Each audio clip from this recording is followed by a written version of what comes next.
Let me paint you a picture. It's late, you're in bed, the room is dark, the house is quiet, everything is still. Your mind is running a full board meeting, replaying a conversation from 3 days ago, writing tomorrow's to do list, catastrophizing something that probably won't happen, jumping between 17 unfinished thoughts with no resolution on any of them. Sounds familiar? That was me for longer than I want to admit. And after a long time, I thought that's just how I was wired. An overactive mind, a busy brain, just part of being someone who cares about things and has a lot going on. But here's what I've come to understand. That wasn't just who I am. That was the accumulated cost of how I'd been living during the day. By the time I got to bed, my mind was overactive, it was overloaded, and it had nowhere else to process all of this except in the dark at midnight when I was supposed to be resting. Welcome back to Daily Habits. I'm Sukh Sapra. Last week, we spoke about your physical environment, the spaces around you, and how designing them deliberately can make your habits almost automatic. If you haven't listened to that one, then do go back. It's one of my favorite ones we've done. But today, we're going one level deeper because you can design the perfect physical space, clear your desk, move your phone to the hallway, set up everything beautifully, and still have a mind that won't give you any peace. Today, we're talking about your mental environment, the clarity habits, the ones that don't just change what you do, they change how it feels to be you. Let's get into it. Here's something worth sitting with for a moment. Your brain processes an estimated 74 gigabytes of information every single day. That's the equivalent of watching 16 films back to back every day. And unlike a film, where there's a beginning, middle, and end, most of the information your brain receives has no resolution. It just piles up. News that makes you anxious with no action you can take, social media that triggers comparison with no context, emails that demand responses at all hours. And here's the thing nobody talks about. Your brain doesn't just stop processing when you close the app or put the phone down. It keeps working on it, trying to file it, trying to make sense of it, find the conclusion that never came. That's why your mind won't switch off at night. Your attention is the product. Your mental bandwidth is what's being consumed. The question is whether you're doing anything deliberate to counteract it. Most people aren't. Most people are just absorbing everything and wondering why they feel scattered, reactive, and exhausted by midday. The habits we're talking about today are your answer to that. They're not luxuries, they're not wellness trends, they are maintenance for the most important tool you have. The first habit, meditation and breathwork. I'm going to start here because this is the one that made the biggest difference for me. The first time I tried a proper breathing practice, not just a deep breath, but an actual structured technique, something shifted immediately. The mental noise didn't disappear, but it dropped like someone had turned the volume down several notches. Here's what's actually happening when you do breathwork. Your nervous system has two modes: sympathetic, fight or flight, activated, stressed, and parasympathetic, rest and digest, calm and clear. Most of us spend most of our days running on sympathetic activation without realizing it. Notifications, deadlines, the background hum of always being reachable, it all keeps your system in a state of low-level alert. Conscious breathing directly activates the parasympathetic system. Specifically, a longer exhale than inhale signals safety to your nervous system. It's a psychological override. You're not thinking your way to calm, you're breathing your way there. And it works whether you believe it or not. A simple place to start. Breathe in for 4 counts, hold for 4, and out for 6. Do that for 5 minutes. That's it. You don't need an app. You don't need a teacher. You don't need special music. You just need to actually do it. For meditation, if the word puts you off, call it something else. Call it sitting quietly. Call it a thinking pause. What matters is that you're giving your mind time with no input. No phone, no task, just noticing what's already there. 5 to 10 minutes once a day, that's the minimum effective dose. The science on this is not fringe anymore. Regular meditation demonstrably reduces cortisol, improves focus, increases emotional regulation, and yes, makes it easier to sleep. But the reason I keep doing it isn't the science, it's the feeling, the sense of space it creates, like clearing a desk that's been buried for months. Habit number 2, journaling. Journaling is probably the most underestimated habit in this whole space because it looks like just writing things down. But what it actually is thinking. Most of us walk around with a constant stream of half-formed thoughts. Journaling is the process of taking that noise and externalizing it, getting it out of your head and onto paper, where it has form, where you can actually look at it. And something interesting happens when you do that. Problems that felt enormous in your head become manageable on paper. There's a concept in psychology called cognitive offloading. Your working memory has a limited capacity, roughly 4 to 7 things at once. When it's at capacity, everything feels harder, thinking feels slower, decisions feel heavier. Journaling is literally offloading from your working memory onto the page, freeing up processing capacity for the things that actually need it. And you don't need to write essays or be a good writer. Here's what I suggest as a starting point. 3 prompts, 5 to 10 minutes, first thing in the morning. Prompt 1. What's on my mind right now? Just a brain dump. Whatever's there, write it down without filtering it. Prompt 2. What do I want today to feel like? Not a to-do list, a feeling. Focused, calm, present, energized. Name it and it becomes something you can move toward.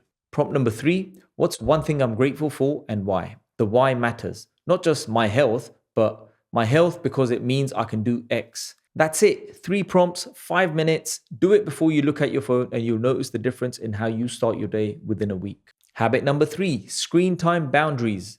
We talked last week about adding friction to habits. Screen time is where that principle gets most important and most uncomfortable because screens are where most of us live now. I'm not going to tell you to delete all your apps and go live in the countryside, but what is necessary is having some actual structure around when and how you engage with screens. Because right now, for most people, there's no structure at all. It's just screens are available, therefore screens are in use. A few boundaries that are worth considering, and you don't have to implement all of them. Pick one and actually do it. A morning window, no screens for the first 30 minutes after you wake up. Ideally an hour. This one is hard because the phone is the alarm clock for most people, which is exactly why moving it out of the bedroom, like we talked about last episode, matters so much. And I do this myself. I usually don't look at my phone for the first 90 minutes to 2 hours after waking up because the first input of your day shapes the tone of your entire morning. Give yourself some time before you let the world in. An evening cutoff, screens off or at least social media and news off 60 to 90 minutes before you go to bed. That blue light disrupting melatonin is real, but honestly, that's secondary. The primary issue is content. Your brain needs a wind down period. And doom scrolling through news and social media is the opposite of that. You're not just exposing yourself to light, you're feeding yourself anxiety and stimulation at the exact moment your nervous system is trying to slow down. Designated check-in times. Instead of checking emails and messages constantly throughout the day, which fragments your focus and keeps you in reactive mode, batch it. Checks at 9 a.m., 1 p.m., and 5 p.m. Between those times, it doesn't exist. This feels impossible until you try it.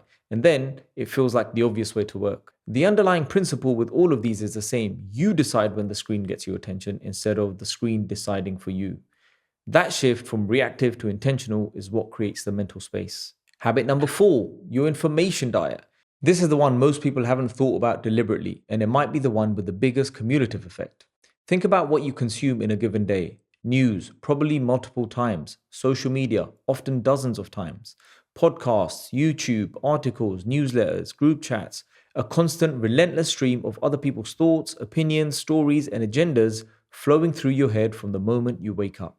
Now, some of that is genuinely valuable, but a lot of it isn't. And here's the last thing I'd apply to anything you regularly consume. Does this make me more capable, more calm, more clear, or does it make me more anxious, more scattered, more reactive?